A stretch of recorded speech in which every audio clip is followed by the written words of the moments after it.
एक आध दी हिंचे मारू लेते हां चाची उड़ाई दे में कोनो फर्क नहीं बा तो हम तेरे को हाल लगे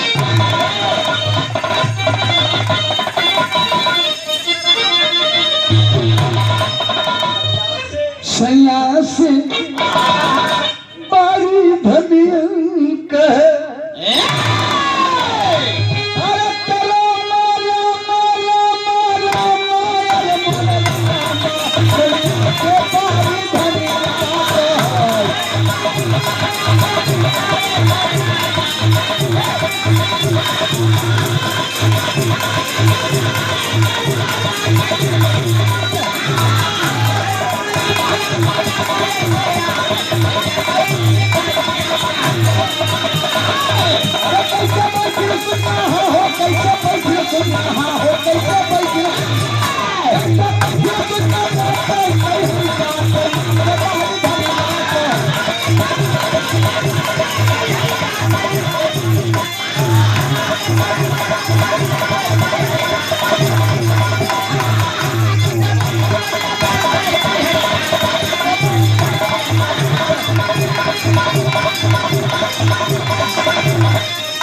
बारह इलाहाबाद एक इलाहाबाद के गौया गाँव प्रयागराज के तो लिखे तेरी जरूर गई मैं कहना ढोल बजावे गदहा का वही गदहा पी लगने सारे तोड़ाई तो ना अरे हम लोग पिलवा है गदहा हां ई गदहा जानते हैं बात आप सब कुन्नी मैं घना ढोल बजावे गदहा गावे गनवा पिलौने सारे तोड़े तनवा सुन सारे तय जानते कुन्नी जब के कद्दू पड़ाका मारे चाहे खमस के खमस के कितने मेहरारू जात है घरे में रह मनई के ऊपर हो जावे भीड़ से बर्दाश्त नहीं बा भीड़ समझ के सरवा यही मेहर बसूगा जब का मेहरारू गरियावत है उसके उल्टा गोड़े गिरता है तब ऐसे बढ़िया मेहर बसूगा नुकर तनी काऊ फरियाई ले का बात बा कि काहे गरियावत है तो कहे जैसन बात बा कि आज हमार तबीयत नरम बा हमरे कढ़ियाई में पीरा बा बा पीरा पीरा पीरा पीरा आओ पीरा बा भाई हमरे का कढ़ियाई में पीरा बा और तोके न गरियाऊ न कुछ कहब लेकिन संध्या खाना बनाऊबे ताही आलू को तेल लगा के हमरे कढ़ाई में मले गरम करके कैस खानो बनाऊ काबू जोन ता करिया बना हां ओके तेल लगाऊ करू तेल लगाऊ हां काबू रिया जो कह दे कह जो जो काबू कुल करब लेकिन चिरचिरा मत खिसिया मत चिल्ला मत अच्छा बात ही डन हो गई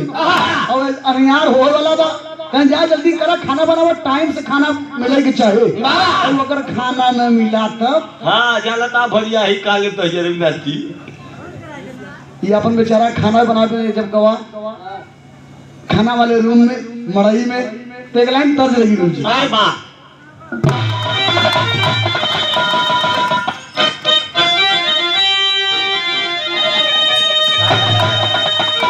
गीत का लाइन बा चिरई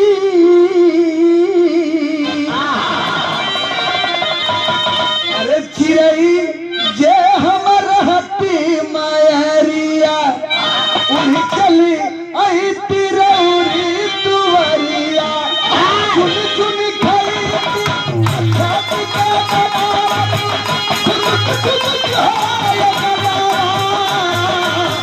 रहती तोहरे भवनावा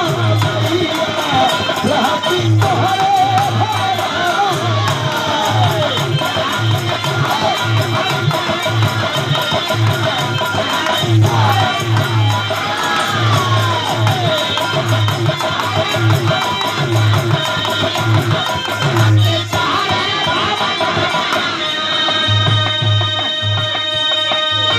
लेकिन आज भीम बड़ा खुश होंगे चला 6 जना का 10 मिनट टाइम दे गई फरियाई जाई मेहर बसुआ हो कि नहीं अरे मनवा धीर धरा मनवा धीर धरा अरे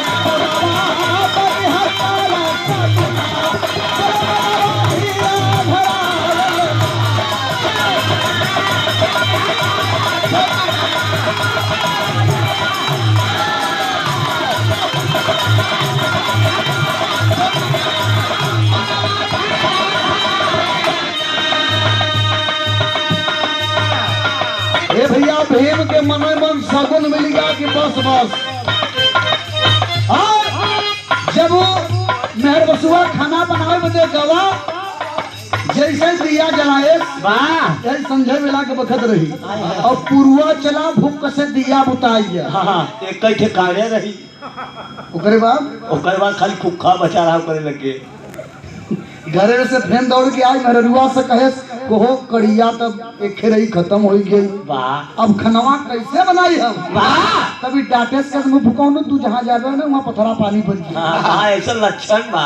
एक काम तो से ढंग से ना होए कहीं तोरे इतना दिमाग नहीं बा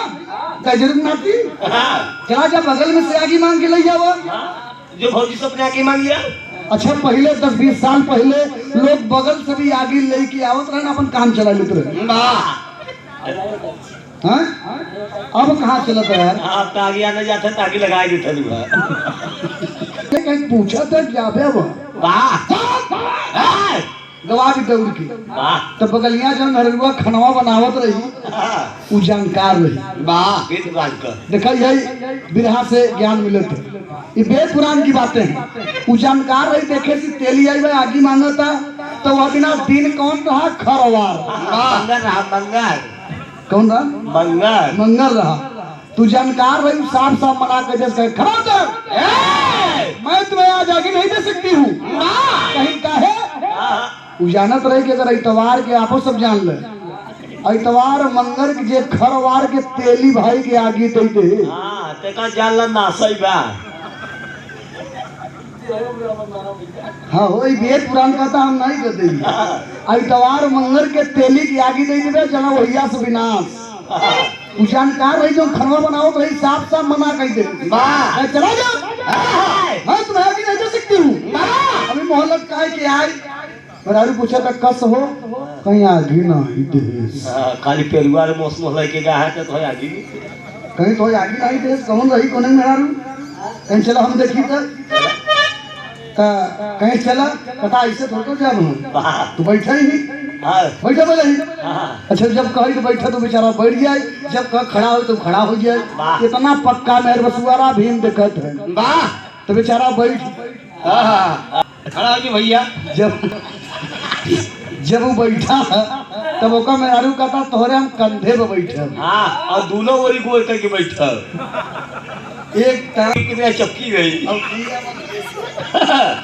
हनुमान जी दाएं अपन उठा और मेहरारू का जान भी एक खेर किए बा बीचे में मुड़ी डाले बाबू बिचोए मुड़ी जाए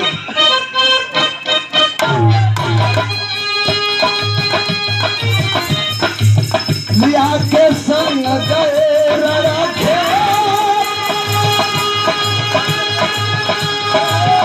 और दिल के कहा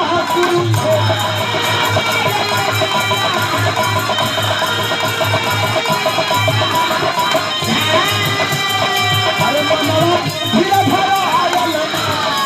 मनवा धीरे भरा आयल मनवा छूटे लगे रखना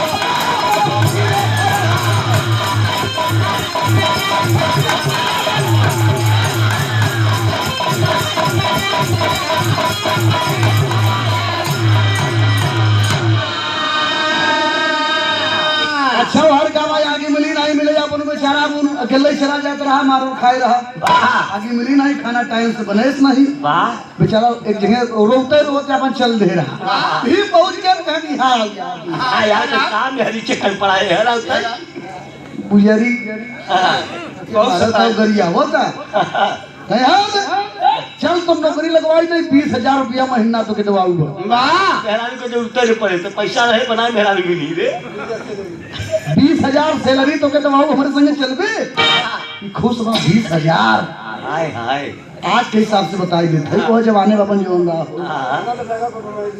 इतना डाका कमाओ नहीं दिए कहें भैया पैसा मिले कहना तो चौचा का पैसा तो अब छोड़े कब क्या हमारे संगे अब भीम होके बकाए नहीं गई वो तो समझ गया कि मेहर बसुआ हो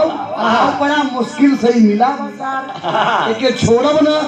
ओके बकाए फुसला के लेके गए लेकिन अपने हस्तिनापुर दरबार में कुरुक्षेत्र में अब जैसे जैसे पंडित जी कह रहे हैं ओके लेकिन कहा लड़ाई के मैदान में कुरुक्षेत्र में जहाँ 10 दिना बाद लड़ैया होता है अब ओके बेचारा के उठाए के फटक देनु मर गया भाई बोली तो रहबे करे भाई भीम रहवाई करें 10 हाथी के के लिया के हो पावर रहा चढ़ गए न करे ऊपर बेचारा मर गए के पेड़े पर चढ़ के बैठे जब आधी रात भाई सियारन का जेक झुंड चलाओ कुरुक्षेत्र के मैदान में राती के 12 बजे कुल हुआ कुल सियार करत कहीं हाँ एम्बुलेंस की दाई हुआ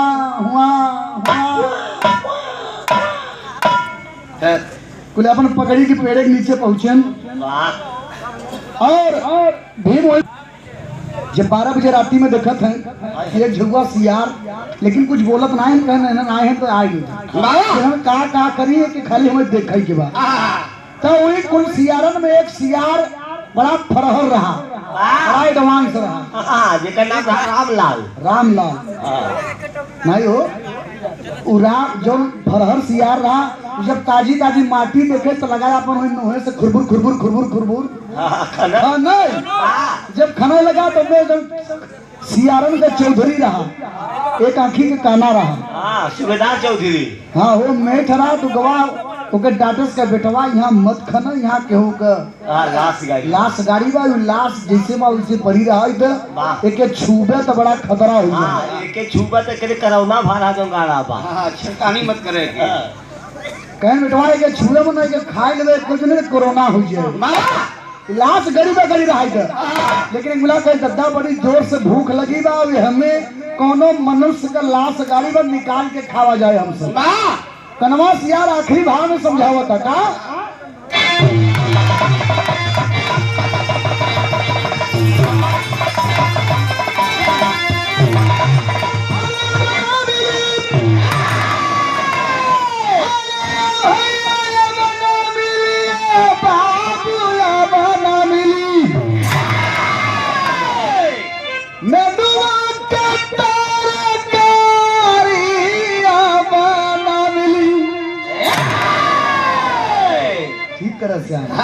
समझदारी के अगर हम भटकी तो हम पीछा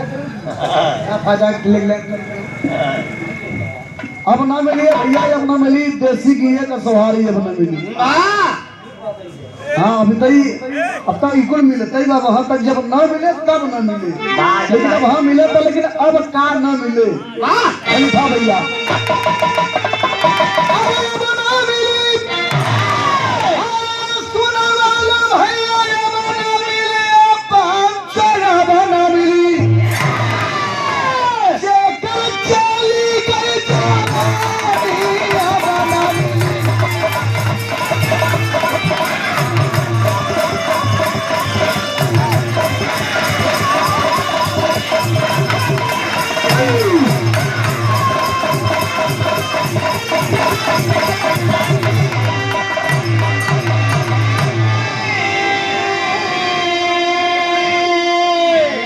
गौया गाय चुका है जेकर मर गई महतारी अब न मिली ये हमार लाइन रही श्याम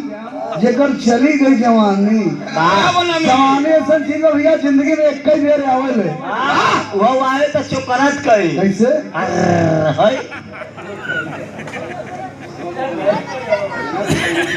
पक्का यही रहे तो क्या भैसा रखे है सब थे ना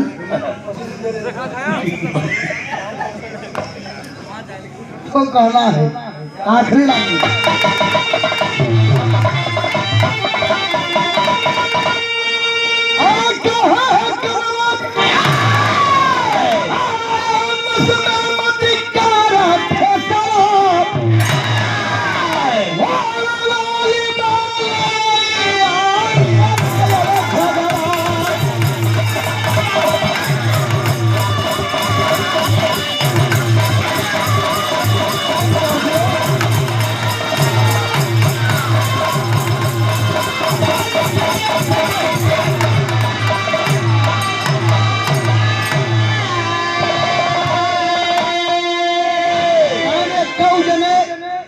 जने जो लाश गाड़ी में के छुया मत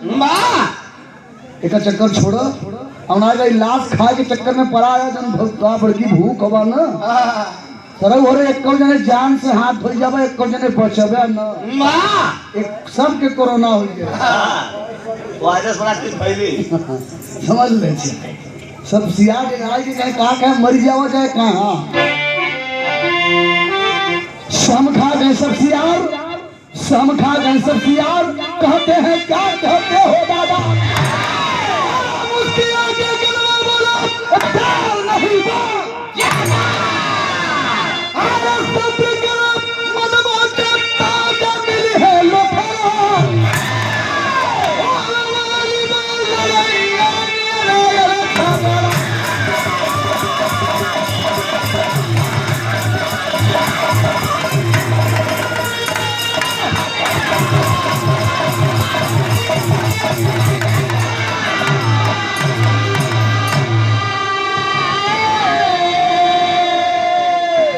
कनवास यार कहे सगत लाख के जगह छोड़ दो सब्र करा, मन मोटा ताजा मिले है लोथारा हो वाली वाला रैया कहे एक आध हफ्ता तुमन भीड़ धर यही जगह रहे, यह डर रहे। कौरव पांडव के बीच में लड़ाई हो महाभारत का, एक से बढ़ के एक बहादुर योद्धा पहलवान वीर यहाँ महाराज जी सब गिरा रहे, हाथी घोड़ा का लाइन लगी रहे लाशन का। उन्हें खूब मांस खात खात। हाँ मांस मत खा रे, खाली लेग पीस करे जी खात खाता खाई जावे तो। कितना वीर निहार गिरी। यहाँ हाथी घोड़ा मनई बहादुर पहलवान वो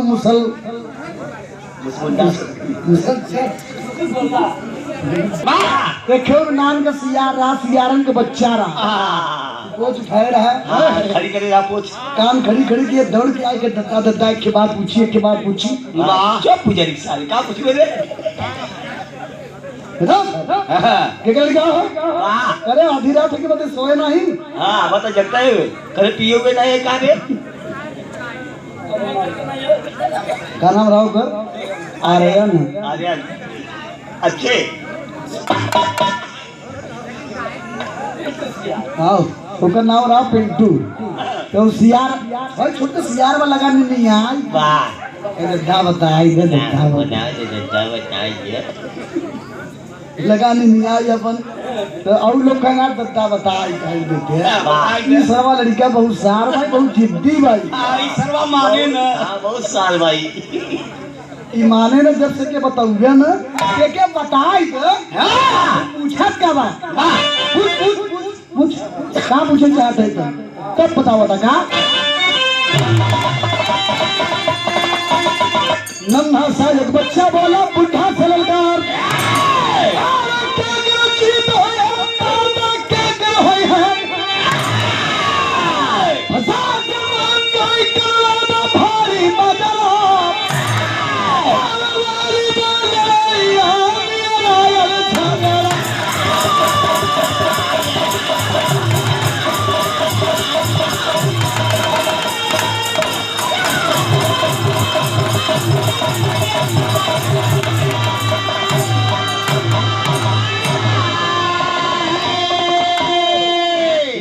बड़ी ऊंची बात पूछे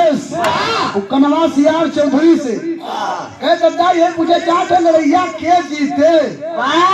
कौरव जीती ही कि पांडव जीती ही। सरदार जौनदार सुनस कैस बाप भाई बा हौ तो बच्चा लेकिन बड़ी ऊंची बात कर लेकिन काम बा एकर सच्चा तो बेटवा जाने चाहते नहीं जाने चाहते सब सियार कहें दद्दा बताए जाके के जीते लड़ाई दस दिन पहले होता है ऊपरा भीम सुना फिर पकड़ी की पेड़वा पर से धीरे धीरे 2:30-3 बजे था तो कनवा सियार कहे सेशन बात बा ध्यान से सुन ले आप सब। लड़ाई के मैदान में जेकरे तरफ से पहले विजय के डंका बोले और जेकरे पार्टी के तरफ से 3:30 बजे पहले जुहाई जाए 3:30 बजे और जेकरे उनसे पहले विजय के डंका बोल जाए लड़ाई हुई पार्टी जीते। 3:30 भीम बड़ा खुश भन कल यार इतने 3:30 बजे तो झट से जुहाई जाए एक हम खुदे बजर है हाँ एक तेलिया मसान का खोपड़ी जो निचवा गाड़ी का कन्हैया जी का एक के भगवान कन्हैया जी का सुदर्शन चक्र रखे ध्वजा पर हमरे हनुमान जी रही 3:30 बजे रही तो हमरे लग गया बा। और रही बात विजय का डंका, अब इतना कुल कहा कि अपन पुलिसियार अपन उठे ना अपन नवदुई 14 हुए 11 होते चोर चोरी करके भाग गया। यही हम ताजानी तेरी भर देते ही सुपर जाऊंगा यहाँ तो पैसा ऐसे लोगे ए भैया कुलसियार चला के धीरे धीरे भोरारी के बेला रही भीम यहाँ पर पकड़ी के पेड़े पर सोचे सर सियानी लगे कुछ रहा नहीं बजावे बजे ढोलक हारमोनिया नगारी नगारा तो भीम कहाँ बजाए जानते हिचल साथ से अपन लाल है नगाड़ा पे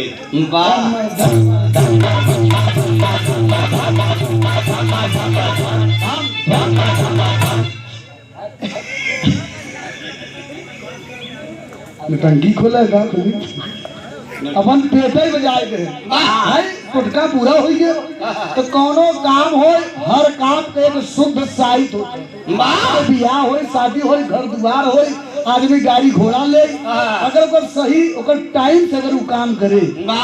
तो मैं जरूर सफल हो जाए। सही से बाती मिला दे सही हो जाए बियाह में बाती मिलाई जाता कुन्नी घर बना था तो ओकर पहले साइड दिखा था कि कब से घर बने कि ठीक बने कब से घर में सोवा